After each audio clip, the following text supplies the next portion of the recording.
ಈಗಾಗಲೇ ಅದರ ಬಗ್ಗೆ ಮಾಹಿತಿ ತಗೊಂಡಿದ್ದೀರಿ, ನೀವು ನೋಡಿದ್ದೀರಿ, ನಾನು ಸಹ ನನ್ನ ಪ್ರತಿಕ್ರಿಯೆ ಕೊಟ್ಟಿದ್ದೇನೆ. ಕಳೆದ ಲೋಕಸಭೆಯ ಚುನಾವಣೆಯ ನಂತರ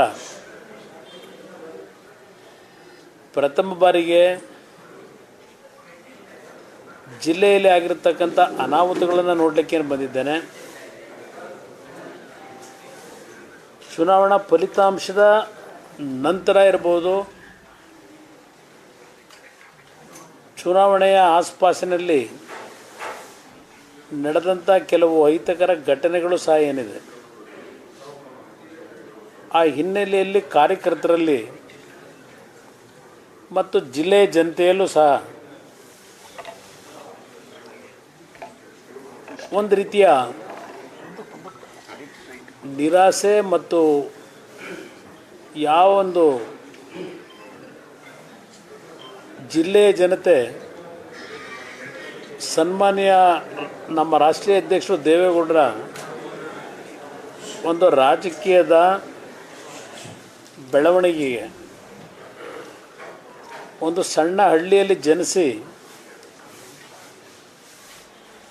ದೇಶದ ಕೆಂಪುಕೋಟೆಯ ಮೇಲೆ ಬಾವುಟವನ್ನು ಆರಿಸ್ತಕ್ಕಂಥ, ರಾಷ್ಟ್ರಧ್ವಜವನ್ನು ಆರಿಸ್ತಕ್ಕಂಥ ಶಕ್ತಿಯನ್ನು ಕೊಟ್ಟಂಥ ಜನತೆ ಹಾಸನ ಜಿಲ್ಲೆಯ ಜನತೆ, ಹಾಸನ ಜಿಲ್ಲೆಯ ನಮ್ಮ ಕಾರ್ಯಕರ್ತರು. ಅವರ ಒಂದು ಸುದೀರ್ಘವಾದ ದೇವೇಗೌಡರ ರಾಜಕಾರಣದ 60 ವರ್ಷಗಳ ಏಳು ಬೀಳುಗಳಲ್ಲಿ ಅವರ ಒಂದು ರಾಜಕೀಯದ ಬೆಳವಣಿಗೆಗೆ ಪ್ರಮುಖವಾದಂಥ ಪಾತ್ರ ವಹಿಸಿರ್ತಕ್ಕಂಥದ್ದು ಈ ಜಿಲ್ಲೆಯ ಜನತೆ. ಅದು ನಮ್ಮ ಬದುಕು ಇರೋವರೆಗೂ ನಾವು ಮರೀಲಿಕ್ಕೂ ಸಾಧ್ಯ ಇಲ್ಲ. ಅದು ಆ ಹಿನ್ನೆಲೆಯಲ್ಲಿ ಈ ಜಿಲ್ಲೆಯ ಜನತೆ ಇಲ್ಲಿಯ ಒಂದು ಬೆಳವಣಿಗೆಗಳೇನಾಗಿದೆ, ಈ ಬೆಳವಣಿಗೆ ಹಿನ್ನೆಲೆಯಲ್ಲಿ ಕುಮಾರಣ್ಣ ಅವರು ಜಿಲ್ಲೆಗೆ ಬರಬೇಕು ಅಂತಕ್ಕಂಥದ್ದು ಭಾಳ ನಿರೀಕ್ಷೆ ಇಟ್ಕೊಂಡಿದ್ದಾರೆ. ಅದು ನನಗೆ ಗೊತ್ತಿದೆ. ಆದರೆ ನಾನು ಇವತ್ತು ಬಂದಿದ್ದು ಜಿಲ್ಲೆಯಲ್ಲಿ ಕೆಲವು ಭಾಗದಲ್ಲಿ ಆಗಿರ್ತಕ್ಕಂಥ ಅನಾಹುತಗಳನ್ನು ಖುದ್ದು ಭೇಟಿ ಮಾಡಿ ಪರಿಶೀಲನೆ ಮಾಡಿ, ಇವತ್ತು ರಾಷ್ಟ್ರೀಯ ಹೆದ್ದಾರಿಯಲ್ಲಿ ಆ ಯೋಜನೆ ಹಿನ್ನೆಲೆಯಲ್ಲಿ ಆಗಿರ್ತಕ್ಕಂಥ ಅನಾಹುತಗಳನ್ನು ಕೇಂದ್ರದ ಭೂ ಸಾರಿಗೆ ಸಚಿವರ ಜೊತೆಯಲ್ಲಿ ಚರ್ಚೆ ಮಾಡಿ, ಅವರನ್ನು ಸಹ ಖುದ್ದು ಒಂದು ಬಾರಿ ಈ ಭಾಗದಲ್ಲಿ ಆದಂಥ ಅನಾಹುತಕ್ಕೆ ಕಾರಣಗಳೇನಿದೆ, ನಮ್ಮ ರಾಷ್ಟ್ರೀಯ ಹೆದ್ದಾರಿಯ ಹಿರಿಯ ಅಧಿಕಾರಿಗಳೇನಿದ್ದಾರೆ ಅವರನ್ನು ಸಹ ಅವರ ಒಂದು ಜೊತೆಗೂಡಿ ಇಲ್ಲಿಗೆ ಬರ್ತಕ್ಕಂಥದ್ದಕ್ಕೆ ಅವ್ರ ಜೊತೆ ಚರ್ಚೆ ಮಾಡಬೇಕು ಅಂತಲೂ ಇದ್ದೇನೆ. ಇಲ್ಲಿಯ ಪರಿಸ್ಥಿತಿಗಳನ್ನು ನೋಡಿದಾಗ ಭಾಳ ದಿನಗಳಿಂದ ಈ ಒಂದು ರಸ್ತೆಯ ವಿಷಯದಲ್ಲಿ ಒಂದು ಸುರಂಗ ಮಾರ್ಗದ ಮುಖಾಂತರ ಈ ರಸ್ತೆ ಇವತ್ತು ನಮ್ಮ ಪಶ್ಚಿಮ ಘಟ್ಟದ ಭಾಗದಲ್ಲಿ ಆಗಬೇಕು ಅಂತಕ್ಕಂಥ ಚರ್ಚೆಗಳೇನಿದೆ, ಅದಕ್ಕೆ ಕಾನೂನಿನ ಒಂದು ಅರಣ್ಯ ಇಲಾಖೆ ತೊಡಕುಗಳಿದೆ. ಕಳೆದ ಇತ್ತೀಚಿನ ದಿನಗಳಲ್ಲಿ ಅದರ ಬಗ್ಗೆನೂ ಗಡ್ಕರಿಯವರು ಮಾತನಾಡಿದ್ದಾರೆ ನನ್ನ ಜೊತೆಯಲ್ಲಿ. ಈ ಹಿನ್ನೆಲೆಯಲ್ಲಿ ಇವತ್ತೇನು ಬಂದಿದ್ದೇನೆ, ಮುಂದೆ ನಾನು ರಾಜಕೀಯದ ಒಂದು ಪಕ್ಷದ ಕಾರ್ಯಕರ್ತರಿಗೆ ಒಂದು ನೈತಿಕ ಸ್ಥೈರ್ಯವನ್ನು ತುಂಬತಕ್ಕಂಥ ನಿಟ್ಟಿನಲ್ಲಿ ಬಹುಶಃ ನಮ್ಮ ಲೋಕಸಭೆಯ ಕಲಾಪಗಳೇನು ನಾಳೆಯಿಂದ ಪ್ರಾರಂಭ ಆಗ್ತಾಯಿದೆ, ಮುಗಿದ ನಂತರ ಆಗಸ್ಟ್ 15ನೇ ತಾರೀಕಿನ ನಂತರ ಒಂದು ಕಾರ್ಯಕರ್ತರ ಒಂದು ಬೃಹತ್ ಸಮಾವೇಶವನ್ನು ಮಾಡಬೇಕು ಅಂತಕ್ಕಂಥದ್ದು ನಮ್ಮ ಶಾಸಕ ಮಿತ್ರಗಳ ಒಂದು ಸಲಹೆ ನನಗೇನು ಕೊಟ್ಟಿದ್ದಾರೆ. 15ನೇ ತಾರೀಕಿನ ನಂತರ ರೇವಣ್ಣವ್ರ ನೇತೃತ್ವದಲ್ಲೇ ಮಾಡ್ತೀವಿ. ನಾನು ರೇವಣ್ಣವ್ರ ಬಗ್ಗೆ ಹೇಳೋದಾದರೆ, ಬಹುಶಃ ಈ ಜಿಲ್ಲೆಗೆ ಅಭಿವೃದ್ಧಿಗೆ ಅವರು ಕೊಟ್ಟಿರ್ತಕ್ಕಂಥ ಕೊಡುಗೆಯನ್ನು ನಾವು ಯಾರೂ ಮರೀಲಿಕ್ಕಾಗೋದಿಲ್ಲ. ಇವತ್ತು ಕುಟುಂಬದಲ್ಲಿ ಕೆಲವು ಸಮಸ್ಯೆಗಳನ್ನು ಎದುರಿಸ್ತಾ ಇರ್ಬೋದು ಅವರು, ಆದರೆ ಈ ಜಿಲ್ಲೆಯ ಸಮಗ್ರ ಅಭಿವೃದ್ಧಿಗೆ ಬಹುಶಃ ನಮ್ಮೆಲ್ಲರನ್ನೂ ಒಂದು ಹೆಜ್ಜೆ ಮುಂದೆ ಮೀರಿ ಈ ಜಿಲ್ಲೆಯ ಸಮಗ್ರ ಅಭಿವೃದ್ಧಿಗೆ ಚಾಲನೆ ಕೊಟ್ಟಿರ್ತಕ್ಕಂಥದ್ದನ್ನು ಬಹುಶಃ ಯಾರೂ ಮರಿಲಾರರು ಅನ್ನೋದು ನನ್ನ ಅಭಿಪ್ರಾಯ. ಬಹುಶಃ ಇತ್ತೀಚೆಗೆ ನಾನು ಚುನಾವಣೆಯಿಂದ ಮುಂಚೆ ಜಿಲ್ಲೆಗೆ ಬಂದಾಗ ಯಾವೊಂದು ಹಾಸನ ಹಾಲು ಉತ್ಪಾದಕರ ಏನೋ ಒಂದು ನಮ್ಮ ಸಹಕಾರಿ ಸಂಘ ಇದೆ, ಅವರ ನೇತೃತ್ವದಲ್ಲೇ ಇಲ್ಲಿ ಹಾಸನ ಒಳನರಸೀಪುರ ರಸ್ತೆಯಲ್ಲಿ ಆ ಒಂದು ಕೈಗಾರಿಕಾ ಪ್ರದೇಶದಲ್ಲಿ ಸುಮಾರು 60 ಎಕರೆಯ ಭೂಮಿಯಲ್ಲಿ 650 ಕೋಟಿಗೂ ಹೆಚ್ಚಿನ ಹಣವನ್ನು ಇವತ್ತು ಆ ಯೋಜನೆಗೆ ವಿನಿಯೋಗ ಮಾಡ್ತಾ ಇರ್ತಕ್ಕಂಥದ್ದೇನಿದೆ, ಬಹುಶಃ ಬೆಂಗಳೂರಿನ ಮದರ್ ಡೈರಿಯನ್ನು ಮೀರಿಸ್ತಕ್ಕಂಥ ರೀತಿಯಲ್ಲಿ ಈ ಜಿಲ್ಲೆಯ ಹಾಲು ಉತ್ಪಾದಕರಿಗೆ ಶಾಶ್ವತವಾದಂಥ ಆರ್ಥಿಕ ಶಕ್ತಿಯನ್ನು ತುಂಬತಕ್ಕಂಥ ಕೆಲಸವನ್ನು ಮಾಡಿದ್ದಾರೆ. ಬಹುಶಃ ಆ ಒಂದು ಯೋಜನೆಯನ್ನು ನೋಡಿದಾಗ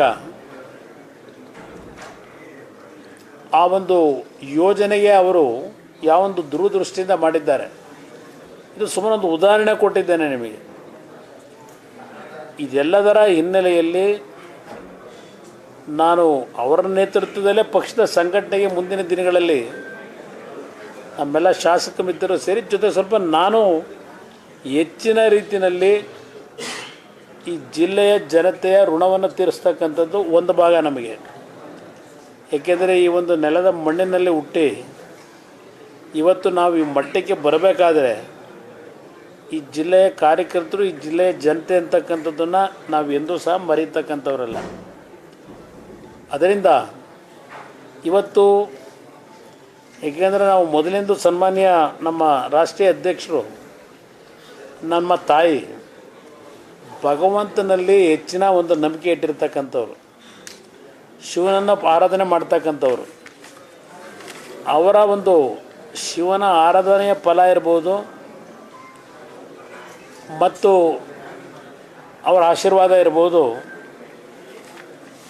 ಒಂದು ಕಡೆ ರಾಜಕೀಯದಲ್ಲಿ ಹಲವಾರು ರೀತಿ ಏಳು ಬೀಳುಗಳ ನಡುವೆ ಈ ಒಂದು ರಾಜಕೀಯದ ವ್ಯವಸ್ಥೆಯಲ್ಲಿ ಹಲವಾರು ರೀತಿಯಲ್ಲಿ ಈ ಒಂದು ಕುಟುಂಬವನ್ನು ಮುಗಿಸಲೇಬೇಕು ಅಂತ ಹೊರಟರು. ಆ ಭಗವಂತನ ಅನುಗ್ರಹದಲ್ಲಿ ಒಂದು ಕಡೆ ಭಗವಂತ ರಾಜಕೀಯವಾದ ಶಕ್ತಿಯನ್ನು ತುಂಬುತ್ತಾನೆ ನಮ್ಮ ನಾಡಿನ ಜನತೆಯ ಆಶೀರ್ವಾದದೊಂದಿಗೆ. ಅದೇ ರೀತಿ ಕೆಲವು ದುಃಖವನ್ನು ಸಹ ಕೊಡ್ತಕ್ಕಂಥ ಘಟನೆಗಳು ನಡೆದಿರ್ತಕ್ಕಂಥದ್ದು ನಿಜ, ನೋವಿನ ಸಂಗತಿಗಳು ನಡೆದಿದ್ದಾವೆ. ಆದರೆ ಒಂದು ಮಾತನ್ನು ಹೇಳ್ತೇನೆ, ಏನೇ ಇರಲಿ ಈ ಜಿಲ್ಲೆಯ ಸಮಗ್ರ ಅಭಿವೃದ್ಧಿಗೆ ಹಾಗೂ ಈ ಜಿಲ್ಲೆಯ ಜನತೆ ದೇವೇಗೌಡರ ಕುಟುಂಬಕ್ಕೆ ಕೊಟ್ಟಿರ್ತಕ್ಕಂಥ ರಾಜಕೀಯ ಶಕ್ತಿ ಏನಿದೆ, ಈ ಶಕ್ತಿಯನ್ನು ಈ ನಾಡಿನ ಅಭಿವೃದ್ಧಿಗೆ, ಅದರ ಜೊತೆಗೆ ನರೇಂದ್ರ ಮೋದಿಯವರು ಇವತ್ತು ಕೇಂದ್ರದಲ್ಲಿ ಪ್ರಧಾನಮಂತ್ರಿಗಳಿದ್ದಾರೆ, ಅವರ ಒಂದು ನಾಯಕತ್ವದಲ್ಲಿ ಹಲವಾರು ರೀತಿಯ ಯೋಜನೆಗಳನ್ನು ತರ್ತಕ್ಕಂಥ ತೀರ್ಮಾನಗಳೇನಾಗ್ತಾ ಇದೆ. ಒಂದು ಅವಕಾಶ ನನ್ನ ಪಾಲಿಗೂ ಸಹ ಇವತ್ತೇನು ಕೇಂದ್ರದಲ್ಲಿ ಮಂತ್ರಿಯಾಗಿ ಕೆಲಸವನ್ನು ನಿರ್ವಹಣೆ ಮಾಡ್ತಕ್ಕಂಥ ಜವಾಬ್ದಾರಿಯನ್ನು ಗೌರವಾನ್ವಿತ ಪ್ರಧಾನಮಂತ್ರಿಗಳು ನನಗೆ ನೀಡಿದ್ದಾರೆ. ಅದಷ್ಟೇ ಅಲ್ಲ, ಅಲ್ಲಿ 2 ಇಲಾಖೆಯ ಜವಾಬ್ದಾರಿಯನ್ನು ಕೊಡೋದ್ರ ಜೊತೆಗೆ ಪ್ರಮುಖವಾದಂಥ 2 ಕಮಿಟಿಗಳು, ಒಂದು ಎಕನಾಮಿಕ್ ಅಫೇರ್ಸ್ ಕಮಿಟಿ, ಮತ್ತೊಂದು ವಿಶೇಷವಾಗಿ ಈ ದೇಶದ ಅಭಿವೃದ್ಧಿಗೆ ಕೈಗೊಳ್ಳತಕ್ಕಂಥ ಕಾರ್ಯಕ್ರಮಗಳನ್ನು ರಚನೆ ಮಾಡ್ತಕ್ಕಂಥ ಒಂದು ಪ್ರಮುಖವಾದಂಥ ಒಂದು ಕಮಿಟಿ ನೀತಿ ಆಯೋಗ. ನೀತಿ ಆಯೋಗದಲ್ಲೂ ಒಂದು ವಿಶೇಷ ಆಹ್ವಾನಿತರಾಗಿ ನನಗೆ ಅವಕಾಶವನ್ನು ಕೊಟ್ಟಿದ್ದಾರೆ. ಇದು ಎಲ್ಲದರ ಹಿನ್ನೆಲೆಯಲ್ಲಿ ಈ ನಾಡಿನ ಸಮಗ್ರ ಅಭಿವೃದ್ಧಿ, ಈ ದೇಶದ ಅಭಿವೃದ್ಧಿಗೆ ಪ್ರಾಮಾಣಿಕವಾದಂಥ ಪ್ರಯತ್ನ ಪಡ್ತಕ್ಕಂಥದ್ದಕ್ಕೆ ದೇವೇಗೌಡರ ಮಾರ್ಗದರ್ಶನ ಏನಿದೆ ನನಗೆ. ಇವತ್ತು ಪ್ರಧಾನಮಂತ್ರಿಗಳು ದೇವೇಗೌಡರ ಮೇಲೆ ಇರ್ತಕ್ಕಂಥ ಒಂದು ವಿಶೇಷವಾದಂಥ ಅಭಿಮಾನ, ಮತ್ತು ನಾನು 2 ಬಾರಿ ಮುಖ್ಯಮಂತ್ರಿಯಾಗಿ ಕೆಲಸವನ್ನು ನಿರ್ವಹಣೆ ಮಾಡಿದಾಗ ನನ್ನ ಒಂದು ಆಡಳಿತದ ಬಗ್ಗೆ ಅವರಲ್ಲೇನು ವಿಶ್ವಾಸ ಇಟ್ಕೊಂಡಿದ್ದಾರೆ, ಆ ಹಿನ್ನೆಲೆಯಲ್ಲಿ ಇವತ್ತೇನು ಜವಾಬ್ದಾರಿ ದೊರಕಿದೆ.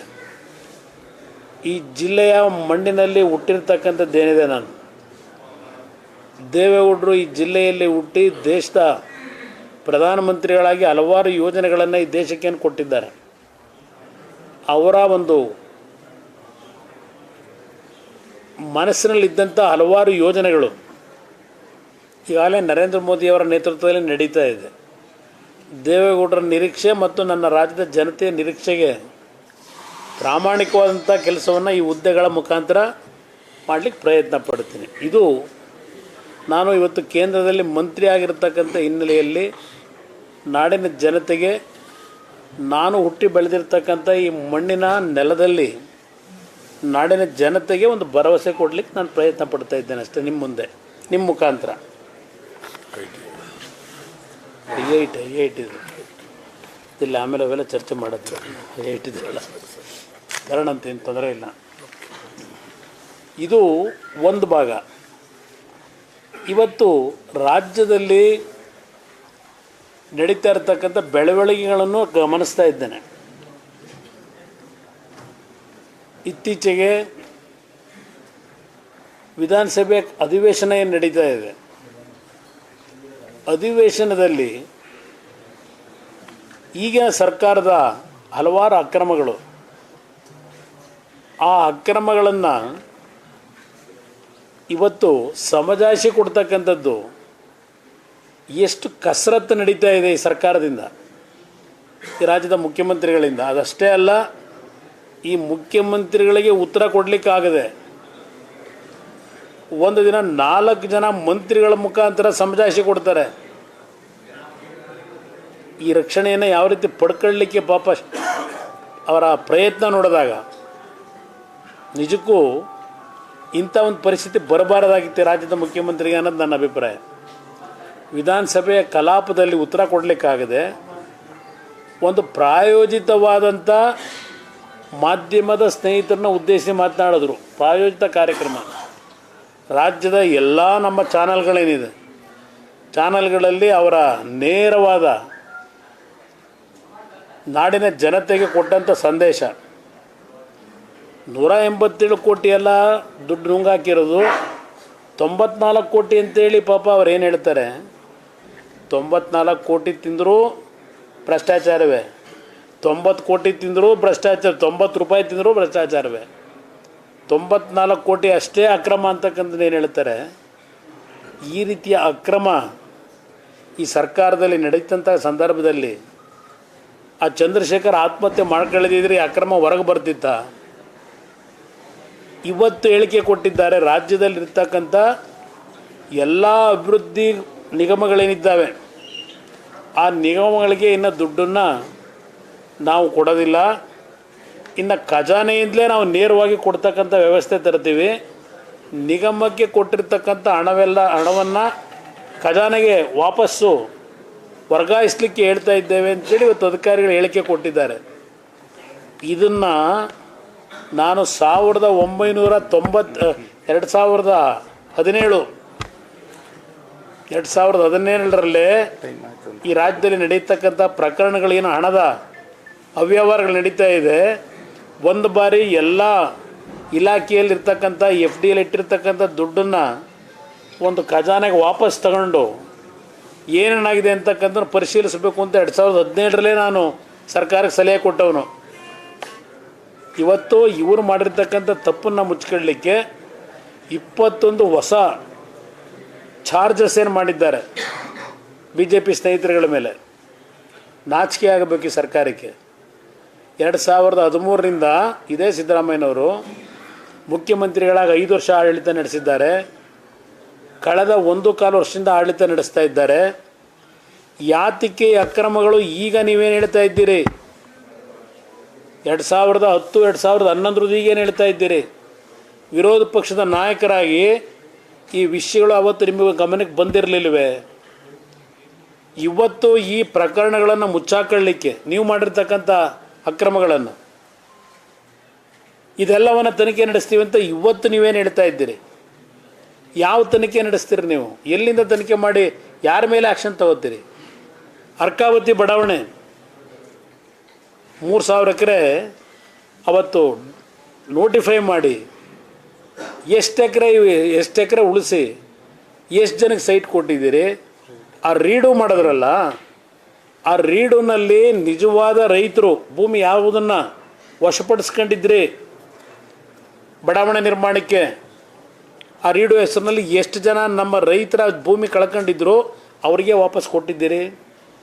ಇಡೀ ಜನಗಳ ಮುಂದೆ ಕೆಂಪಣ್ಣ ಆಯೋಗ ಮಾಡಿದ್ರಲ್ಲ, ಆಯೋಗದ ವರದಿ ಎಲ್ಲೋಯ್ತು? ನೀವು ಇದೆಲ್ಲ ಮಾಡ್ಬೋದಾಗಿತ್ತು ಅಂತಾರೆ. ನಾನು 18ರಲ್ಲಿ ಮುಖ್ಯಮಂತ್ರಿ ಆಗಿದ್ದು, ನಾನು ಸ್ವತಂತ್ರವಾದ ಸರ್ಕಾರ ನಮ್ಮ ಕೈಲಿ ಜನ ಕೊಡಲಿಲ್ಲ. ನಿಮ್ಮ ಜೊತೆ ಸೇರಿ ಸರ್ಕಾರ ಮಾಡಬೇಕಾಗಿತ್ತು. ನಾನೆಲ್ಲಿ ಅದನ್ನು ವರದಿ ನನ್ನ ಕೈ ಕೊಡ್ಲಿಕ್ಕೆ ನೀವು ಬಿಡಬೇಕಲ್ಲ. ಪ್ರತಿಯೊಂದಕ್ಕೂ ನಮ್ಮ ಇಲಾಖೆಗೆ ನೀವು ಇಂಟರ್ಫಿಯರ್ ಆಗಬೇಡಿ ಅಂತ ಹೇಳ್ಕೊಂಬಂದಂಥವ್ರು ಪಾಪ ನೆನ್ನೆ ಹೇಳಿದ್ದಾರೆ ನಮ್ಮ ಕನಕಪುರದವರು. ಈಗ ಬೆಂಗಳೂರು ಗ್ರ್ಯಾಂಡ್ ಬೆಂಗಳೂರು ಮಾಡೋರು, ಕುಮಾರಸ್ವಾಮಿನ 39 ಜನ ಗೆದ್ದಿದ್ರು, ಅವ್ರನ್ನ ಮುಖ್ಯಮಂತ್ರಿ ಮಾಡೋದು. ದೇವೇಗೌಡರು 16 ಸೀಟ್ ಗೆದ್ದಿದ್ರು, ಅವ್ರನ್ನ ಪ್ರಧಾನಮಂತ್ರಿ ಮಾಡೋದು. ತೆಗೆದಿದ್ದು ಯಾರು ಅಂತ ಹೇಳ್ಬೇಕಲ್ಲ. 39 ಜನ ಗೆದ್ಕೊಂಡು ನಾನು ಮುಖ್ಯಮಂತ್ರಿ ಮಾಡಿ ಅಂತ ನಿಮ್ಮ ಹತ್ರ ಬಂದವನ ನಾನು? ದೇವೇಗೌಡರಿಗೆ ನಿಮ್ಮ ಹತ್ರ ಬಂದವರ? ಅವತ್ತು ಜನತಾದಳದಲ್ಲಿ 54 ಜನ ಗೆದ್ದಿದ್ರು, ಕರ್ನಾಟಕದಿಂದ 16 ಜನ ಗೆದ್ದಿದ್ರು. ದೇವೇಗೌಡರು ಪ್ರಧಾನಮಂತ್ರಿ ಆಗೋ ಕಾರಣ ಕಮ್ಯುನಿಸ್ಟ್ನವರು ಬೇರೆ ಬೇರೆ ನಮ್ಮ ದೇಶದ ಪ್ರಾದೇಶಿಕ ಪಕ್ಷಗಳು 190 180 ಜನ ಗೆದ್ದು ಅವರ ತೀರ್ಮಾನದ ಮೇಲೆ ಆಗಿದ್ದು, ನಿಮ್ಮಿಂದ ಆಗಿದ್ದ? ದೇವೇಗೌಡರು ಏನು ತಪ್ಪು ಮಾಡಿದ್ದು ತೆಗೆದವ್ರು ಯಾರು? ಒಬ್ಬ ಕನ್ನಡಿಗನ್ನ. ಕುಮಾರಸ್ವಾಮಿ ತೆಗೆದವ್ರು ಯಾರು? ಏನು ನಾನು ಮಾಡಿದ ತಪ್ಪಿಗೆ ತೆಗೆದ್ರ ನೀವು ನನ್ನ? ಇವೆಲ್ಲ ಅದೆಲ್ಲ ಒಂದು ಭಾಗ. ಅದರಿಂದ ಈ ಸರ್ಕಾರ ಇವತ್ತು 21 ಹೊಸ ಅಕ್ರಮಗಳ ಬಗ್ಗೆ, ಭ್ರಷ್ಟಾಚಾರದ ಬಗ್ಗೆ ತನಿಖೆ ನಡೆಸ್ತೀವಿ ಅಂತ ಮುಖ್ಯಮಂತ್ರಿಗಳು ಪಾಪ ಮೊದಲನೇ ಬಾರಿಗೆ ವಿಧಾನಸಭೆ ಕಲಾಪದಲ್ಲಿ ಉತ್ತರ 10 ಪುಟವೋ 20 ಪುಟವೋ ಯಾವ ವಕೀಲನ ಕೈ ಬರೆಸ್ಕೊಂಡ್ರೋ ಓದ್ತಕ್ಕಂಥ ಒಂದು ಪರಿಸ್ಥಿತಿಗೆ ಉತ್ತರವನ್ನು ಈ ರಾಜ್ಯದಲ್ಲಿ ಕಂಡಂಥದ್ದು ಇದೇ ಮೊದಲನೇ ಬಾರಿಗೆ ರಾಜ್ಯದಲ್ಲಿ. ಅದಷ್ಟೇ ಅಲ್ಲ, 4 ಗಂಟೆ ಮೇಲೆ ಪಾಪ ಮಾಧ್ಯಮದ ಸ್ನೇಹಿತರ ಮುಂದೆ ಪ್ರಾಯೋಜಿತ ಕಾರ್ಯಕ್ರಮವನ್ನು ನಡೆಸ್ಕೊಟ್ಬಿಟ್ರು. ಇಲ್ಲಿ ಉತ್ತರ ಕೊಡೋಕ್ಕಾಗದೆ. ಇನ್ನು ಮೈಸೂರು ಮೂಡಾದ್ದು ಅಷ್ಟೆಲ್ಲ ತಪ್ಪು ಮಾಡಿ ಈಗ ಹೇಳ್ತಾ ಇದ್ದಾರೆ. ನನಗೇನ್ರಿ ಗೊತ್ತು? ನಮ್ಮ ಬಾಮೈದ ಅವನೇನೋ ತಪ್ಪು ಮಾಡಿದ್ರೆ ನಾನೇನ್ರಿ ಉತ್ತರ ಕೊಡಬೇಕು? ಅವನೇನೋ ತಪ್ಪು ಮಾಡವನೇ ಅಂತ ಈಗ ಬಾಮೈದಿಂದ ಹೇಳ್ತಾವ್ರೆ. ಬಾಮೈದಿಂದ ಆಗಿರೋ ತಪ್ಪು ಅಂತೇಳಿ ಆ ಭೂಮಿ ಬಾಮೈದ ತಗೊಳ್ಳೋಕ್ಕೂ ಅವಕಾಶ ಇತ್ತಾ? ಯಾರ ಭೂಮಿ ಅದು? ನಾನು ದಲಿತರ ಭೂಮಿ, ದಲಿತರು ಅಂತ ಹೇಳಂಗಿಲ್ವಲ್ಲ, ಪರಿಶಿಷ್ಟರು, ಪರಿಶಿಷ್ಟ ಜಾತಿ, ಪರಿಶಿಷ್ಟ ವರ್ಗ.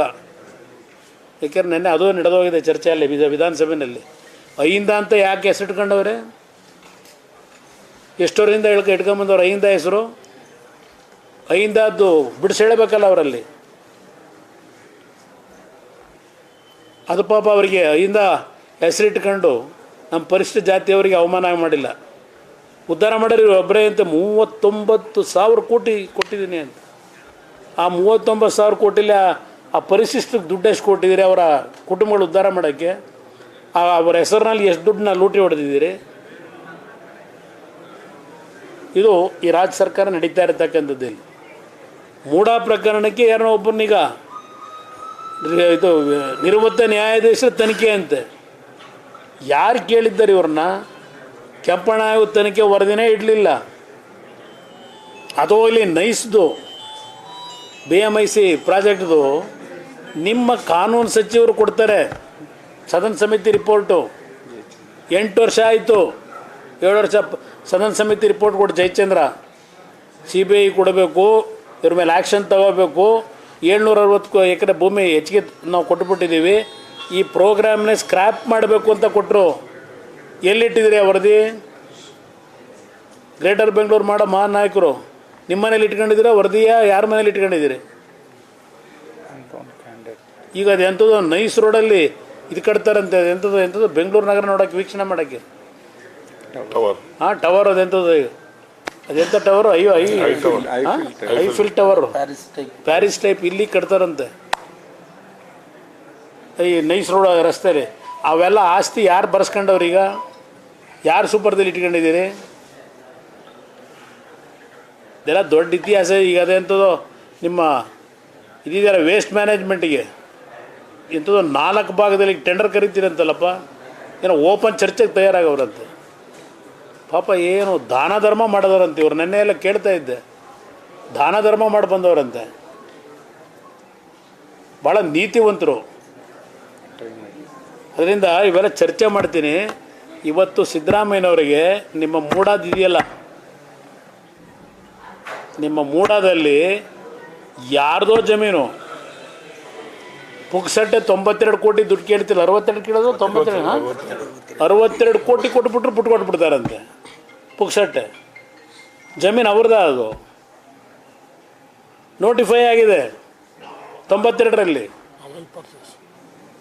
97ರಲ್ಲಿ ಫೈನಲ್ ನೋಟಿಫಿಕೇಷನ್ ಆಗಿದೆ. ದುಡ್ಡು 3,20,000 ದುಡ್ಡು ಕಟ್ಟವ್ರು, 24,000ನ ಅವನ ಅಕೌಂಟ್ಗೆ. ಆ ದುಡ್ಡು ವಾಪಸ್ ಕೊಟ್ಟಿದ್ದೀರಾ ಆ ಡಿನೋಟಿಫಿಕೇಷನ್ ಮಾಡೋದಕ್ಕಿಂತ ಮುಂಚೆ? ಆಮೇಲೆ 98ರ ಪಾಪ ಅವನು ಬದುಕೇ ಇಲ್ಲ. ಡಿನೋಟಿಫಿಕೇಷನ್ಗೆ ಅರ್ಜಿ ಕೊಟ್ಟಾರೆ ಯಾರು? ಆ ಲ್ಯಾಂಡ್ನ ಡಿನೋಟಿಫೈ ಮಾಡಿಕೊಡಿ ಅಂತೇಳಿ. ಡಿನೋಟಿಫಿಕೇಷನ್ 98ರಲ್ಲಿ ನಿಂಗ ಉರುಫ್ ಜವರ್ನ ಹೆಸ್ರಿಗೆ ಮಾಡಿದಿರಲ್ಲ, ಅವನು ನಿಂಗ ತೀರ್ಕೊಂಡು ಹೋಗಿರೋದು ಯಾವಾಗ? ಏನೋ ಸ್ವರ್ಗದಿಂದ ಅರ್ಜಿ ಕಳಿಸಿದ್ದೀರಾ ಡಿನೋಟಿಫೈ ಮಾಡಿ ಅಂತ? ಆ ಜಮೀನನ್ನ ಈಗ ನಿಮ್ಮ ಬಾಮೈದ ಖರೀದಿ ಮಾಡಿ ಅದನ್ನು ದಾನ ಕೊಟ್ಟು, ಏನು ಡ್ರಾಮಾ ಇದು? ನೆನ್ನೆಲೆಲ್ಲ ಚರ್ಚೆ ಆಗಿರ್ಬೇಕಾದ್ರೆ ನಿಮ್ಮ ಮುಂದೆ ನಂದೆಂಥದ್ದು ಸೈಟ್ ಐತಂತಲ್ಲಿ, ಓಡಕ್ಕೆ ಬರಲಿ ಮಾತಾಡ್ತೀವಿ ಅಂತ ಹೇಳಿ. ಹಾಂ, ನಾನು 106 ಬಾರಿ ಹೇಳಿದ್ದೀನಿ ನಮ್ಮದು ತೆರೆದ ಪುಸ್ತಕ ಅಂತ ಹೇಳಿ. 85ರಲ್ಲಿ 21,000 ಸ್ಕ್ವೇರ್ ಫೀಟು ನನಗೆ ಇಂಡಸ್ಟ್ರಿಯಲ್ ಲೇಔಟನ್ನು ಅಲಾಟ್ ಮಾಡಿದರು. 1985, 40 ವರ್ಷ ಆಗಿದೆ. ಪಾಪ ಈಗ ತೆಗಿತಾ ಇದ್ದೀರಲ್ವಾ, 40 ವರ್ಷದ್ದು ತೆಗೀರಿ.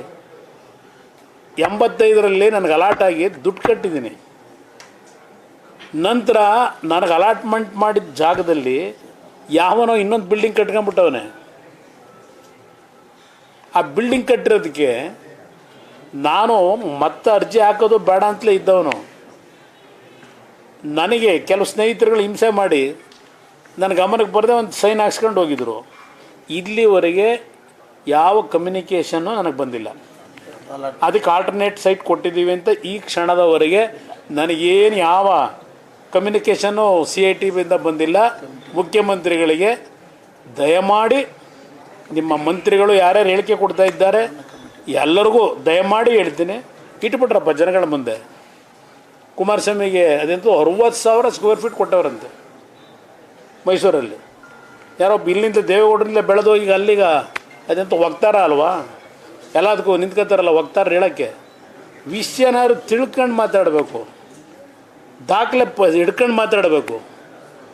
ಈಗ ಮೂಡಾದು ದಾಖಲೆ ಸಮೇತ ಇಡ್ತಾ ಇದ್ದೀವಿ ನಾವು. ನಿಮ್ಮದೇನಿದೆ ದಾಖಲೆ? 40% ಹೇಳಿದ್ರಲ್ಲ. ಈಗ ಅದೆಲ್ಲ ಅಲ್ಲೆಲ್ಲೋ 500 ಕೋಟಿ ಅಂತೆ, ಗಂಗಾ ಕಲ್ಯಾಣದ 400 ಕೋಟಿ ಅಂತೆ ಈಗ ಹೇಳ್ತಾ ಇದ್ದೀರಲ್ಲ. ಇಷ್ಟು ಸೇರ್ ಮಾಡ್ತಾಯಿದ್ದೀರಿ, ದುಡ್ಡು ಹೊಡ್ಕೊಂಡು ಕೂತಿದ್ದಾರನ್ನ ಈಗ ತಗೊಂಡು ಕೂತಿದ್ದೀರಲ್ಲ. ನಾಚಿಕೆ ಆಗೋದಿಲ್ವ ಸಿದ್ದರಾಮಯ್ಯರೇ? ನಿಮ್ಮ ಮುಖ ನೋಡಿದ್ರೆ ಗೊತ್ತಾಗುತ್ತೆ. ನಿಮ್ಮ ಮುಖದಲ್ಲಿ ಆ ಪಾಪ ಪ್ರಜ್ಞಾನದ್ದು ಯಾವ ರೀತಿ ಕಾಡ್ತಾ ಇದೆ ನಿಮ್ಮನ್ನು. ನೀವು ಮಾಧ್ಯಮದ ಮುಂದೆ ಕೂತಾಗ ಕಣ್ಣಿಗೆ ಕಾಣ್ತಾ ಇದೆ. ಮೊನ್ನೆ ವಿಧಾನಸಭೆಯಲ್ಲಿ ನಿಮ್ಮ ಉತ್ತರ ಇದೆಯಲ್ಲ, ಹಿಂದೆ ಯಾವ ರೀತಿ ಉತ್ತರ ಕೊಡ್ತಿದ್ದೀರಿ, ಮೊನ್ನೆ ಯಾವ ರೀತಿ ನಡ್ಕೊಂಡ್ರಿ, ಇದೆಲ್ಲ ಕಾಣ್ತಾ ಇದ್ದೇವೆ. ಅದರಿಂದ ಈ ಸರ್ಕಾರದ ಪಾಪದ ಕೂಡ ತುಂಬೋಗಿದೆ. ಬಹುಶಃ ಅದಕ್ಕೆ ಇರಬೇಕೇನೋ ನಮ್ಮ ಉಪಮುಖ್ಯಮಂತ್ರಿಗಳು. ನನ್ನ ಕುಮಾರಸ್ವಾಮಿ ಇಲ್ಲಿ ಯಾಕೆ ಬರ್ತಾನೆ ಇಲ್ಲಿ ಮಿಲ್ಟ್ರಿ ಕರ್ಕೊಂಬಂದವನ ಅಂತ. ಮಿಲ್ಟ್ರಿನ ಬರೋ ಕಾಲ ಬರುತ್ತಿಲ್ಲಿ, ಕರ್ಕೊಂಡು ಹೋಗಿ ಇವ್ರನ್ನ ಒಳ್ಳೊಳ್ಳೆ ಕೆಲಸ ಮಾಡ್ತಾವ್ರಲ್ಲ. ಪಾಪ ಅವ್ರು ಯಾಕೆ ಹೇಳಿದ್ರು ಅಂತ ಆಮೇಲೆ ನನಗೆ ಅರ್ಥ ಆಯಿತು. ದರೋಡೆ ನಡೀತಿದೆಯಲ್ಲ ಇಲ್ಲಿ, ಆ ದರೋಡೆ ನಿಲ್ಲಿಸೋಕ್ಕೆ ಮಿಲ್ಟ್ರಿಯವ್ರನ್ನ ಕರ್ಕೊಂಬನ್ನಿ ಅಂತ ಹೇಳಿರ್ಬೇಕು ನನಗೆ. ಸ್ವೇಚ್ಛಾಚಾರವು ನಡೆಸ್ತಾವ್ರಲ್ಲ ದರೋಡೆ, ಅದು ನಿಲ್ಲಿಸೋಕ್ಕೆ ಮಿಲ್ಟ್ರಿಯವ್ರು ಕರ್ಕೊಂಬನ್ನಿ ಅಂತ ನನಗೆ ಉಪದೇಶ ಮಾಡಿರ್ಬೇಕು. ಅದು ಬರೋ ಕಾಲ ಬಂದರೆ ತರ್ಸೋಣಂತ. ಎಲ್ಲ ಒಳ್ಳೇದಾಗಲಿ ಬಿಡ್ತದೆ.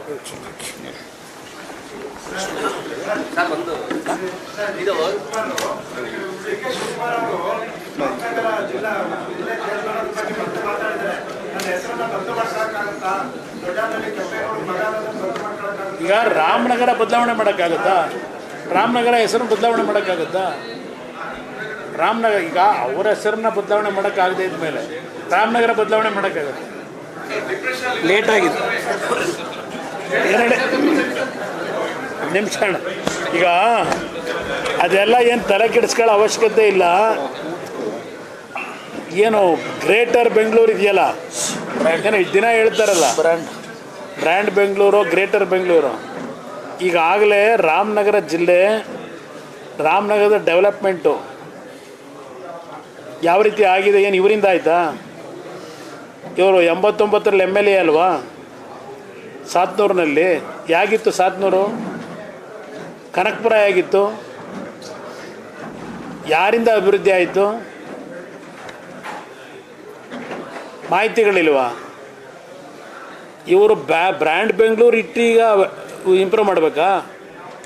ರಾಮನಗರ ಜಿಲ್ಲೆ 5 ವರ್ಷ 10 ವರ್ಷ ಆಗೋಯ್ತು ಈಗ ಇಂಪ್ರೂವ್ಮೆಂಟ್ ಆಗಿ. ಈಗ ಇವರೇನು ಇಂಪ್ರೂವ್ ಮಾಡ್ತಾರೆ ಅಲ್ಲಿ? ಇಲ್ಲಿ ಬೆಂಗಳೂರದು 30 ವರ್ಷಕ್ಕೆ ಲೀಸು ಕೂಡ ಕೊರಟೋರಲ್ಲ ಜಾಗವ. ಯಾವನಿಗೋ 30 ವರ್ಷಕ್ಕೆ 45,000 ಕೋಟಿಗೋ ಏನೋ ಟೆಂಡರ್ ಕರೆದು ಕೊಡಬೇಕು ಅಂತೇಳಿ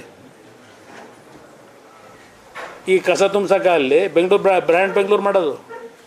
ಬೆಂಗಳೂರು ದಕ್ಷಿಣ ಅಲ್ವಾ? ರಾಮನಗರ ತೆಗೆದು ಹೆಸರನ್ನ ಕಸ ತುಂಬಿಸಕ. ಕಸ ತುಂಬಿಸ್ಬೇಕು ಇಲ್ಲ ಅಂತ ಹೇಳಲ್ಲ, ಕಸ ತೆಗಿಲೇಬೇಕಲ್ಲ. ಬೆಂಗಳೂರು ದಕ್ಷಿಣ ಮಾಡೋದು ಇಲ್ಲಿ 30 ವರ್ಷಕ್ಕೆ ಲೀಸಿಗೆ ಕೊಟ್ಟು ಯಾವನ್ನೊಬ್ಬನ ಕರ್ಕೊಂಬಂದು ಮಾಡೋಕ್ಕೆ ಹೊರಟಿದ್ದಾರಲ್ಲ ಹೊರ ರಾಜ್ಯದಿಂದ, ಬ್ಲ್ಯಾಕ್ ಲಿಸ್ಟ್ನಾಗಿರೋರನ್ನ. ಸುಮ್ಮನೆ ಹೇಳ್ತಾ ಇಲ್ಲ ನಾನು ಇದನ್ನು ಬಾಯಿ ಚಪ್ಪಲಿಕ್ಕೆ. ಏನೇನು ನಡೆದಿದೆ ಎಲ್ಲ ಇಟ್ಕೊಂಡಿದ್ದೀನಿ, ಎಲ್ಲ ಇಟ್ಟಿದ್ದೀನಿ ಮೆಟೀರಿಯಲ್ನ. ಹೌದು, ನಾನು ನೋಡಿದ್ರಾಗ ಅನ್ನಿಸ್ತದ ಅವ್ರಿಗೆ ಡಿಪ್ರೆಷನ್ ಆಗಿದೆ. ಕುಮಾರಸ್ವಾಮಿ ಒಂದೊಂದು ಮಾತು, ಕುಮಾರಸ್ವಾಮಿಗೆ ಇವತ್ತು ದೆಹಲಿನಲ್ಲಿ ನರೇಂದ್ರ ಮೋದಿಯವ್ರ ನಾಯಕತ್ವದಲ್ಲಿ ಪ್ರತಿನಿತ್ಯ ಒಂದಲ್ಲ ಒಂದು ರೀತಿ ಗೌರವ ಕೊಡ್ತಾ ಇರ್ತಕ್ಕಂಥದ್ದು ಇದೆಯಲ್ಲ, ಅದು ನೋಡಿ ಇವರೆಲ್ಲ ಡಿಪ್ರೆಷನ್ಗೆ ಹೋಗೋವ್ರೀಗ. ಅದಕ್ಕೆ ಪಾಪ ಹೇಳ್ತಾವ್ರೆ. ಬನ್ನಿ, ಇನ್ನೂ ತೀರ್ಮಾನ ಮಾಡಿಲ್ಲ. NDA ಅಭ್ಯರ್ಥಿ ಇರ್ತಾರೆ. NDA ಅಭ್ಯರ್ಥಿ ನಿಲ್ಲೋದಷ್ಟೇ ಅಲ್ಲ, ಗೆಲ್ಲಬೇಕು ಆ ಸೀಟು. ಗೆಲ್ತಕ್ಕಂಥ ದೃಷ್ಟಿಯಿಂದ ಏನು ತೀರ್ಮಾನ ಮಾಡಬೇಕು ಮಾಡ್ತಾರೆ. ಇನ್ನೂ ಒಂದು 4 ಹೆಸರು ನೀವು ಬಿಡಿ, ತೊಂದರೆ ಇಲ್ಲ. ಈಗ ಯಾರ ಅಭ್ಯರ್ಥಿ ಅಂತಕ್ಕಂಥದ್ದು ಇನ್ನೂ ಚರ್ಚೆ ಅಂತಕ್ಕೆ ಬಂದಿಲ್ಲ. ಕೇಂದ್ರದ ನಾಯಕರುಗಳು, ರಾಜ್ಯದ ನಾಯಕರುಗಳು, BJP ನಾಯಕರುಗಳು, ನಾನು ಹೇಳೋದು ಅವರು ನಾವೆಲ್ಲ ಕೂತು ಚರ್ಚೆ ಮಾಡಿ ಸಮರ್ಥವಾದ ಅಭ್ಯರ್ಥಿ ಯಾರು ಯೋಗೇಶ್ ನಿಲ್ಲಬೇಕು ಅಂದರೆ ಗೆಲ್ಲಿಗೆ ಯೋಗೇಶ್ ಅವ್ರಿಗೆ ಅವಕಾಶ ಇದ್ದರೆ ಯೋಗೇಶ ನಿಲ್ತಾರೆ. ಇಲ್ಲ ಮತ್ತಿನ್ನೊಬ್ಬರು ನಿಲ್ಲಬೇಕು ಅಂದರೆ ಮತ್ತಿನ್ನೊಬ್ಬರೇ ನಿಲ್ಲಬೇಕಾದ್ರೆ ಇನ್ನೊಬ್ಬರನ್ನ ನಿಲ್ಲಿಸ್ಬೇಕು ಅಂತ ತೀರ್ಮಾನ ಮಾಡ್ತೀವಿ. ಇಲ್ಲ ಒಬ್ಬ ಸ್ಥಳೀಯ ಕಾರ್ಯಕರ್ತನಿಗೆ ಕೊಡಬೇಕಾ, ಕಾರ್ಯಕರ್ತರಿಗೂ ತೀರ್ಮಾನ ಮಾಡ್ತೀವಿ. ಈಗ ಇಲ್ಲಿ ಹಾಸನದಲ್ಲಿ ನಾನು ಮೊದಲಿಂದ ಹೇಳ್ತಾ ಇರಲಿಲ್ವಾ, ಒಬ್ಬ ಕಾರ್ಯಕರ್ತನ ನಿಲ್ಲಿಸಿ ಗೆಲ್ಲಿಸ್ತಕ್ಕಂಥ ಶಕ್ತಿ ಇದೆ ಈ ಪಕ್ಷಕ್ಕೆ ಅಂತ ಹೇಳ್ತಿರ್ಲಿಲ್ವಾ? ಚನ್ನಪಟ್ಟಣದಲ್ಲೂ ಅಷ್ಟೇ. ಇವರು ಈಗ ಚನ್ನಪಟ್ಟಣ, ಅಯ್ಯೋ ನನ್ನ ಹೃದಯ, ಅಯ್ಯೋ ಇದಿಲ್ಲಿದೆ ಚನ್ನಪಟ್ಟಣ. ಇಷ್ಟು ದಿವಸ ಎಲ್ಲೋಗಿತ್ತೋ ಗೊತ್ತಿಲ್ಲ ಚನ್ನಪಟ್ಟಣ ಅವರಿಗೆ. ಈಗ ಪಾಪ ಎಲ್ಲ ಹತ್ತಿರಕ್ಕೆ ಬಂದೋಗಿದೆ ಚನ್ನಪಟ್ಟಣ ಎಲ್ಲ. ಅವ್ರ ಹೃದಯದೊಳಗೆ ಇಟ್ಕೊಂಡವ್ರು.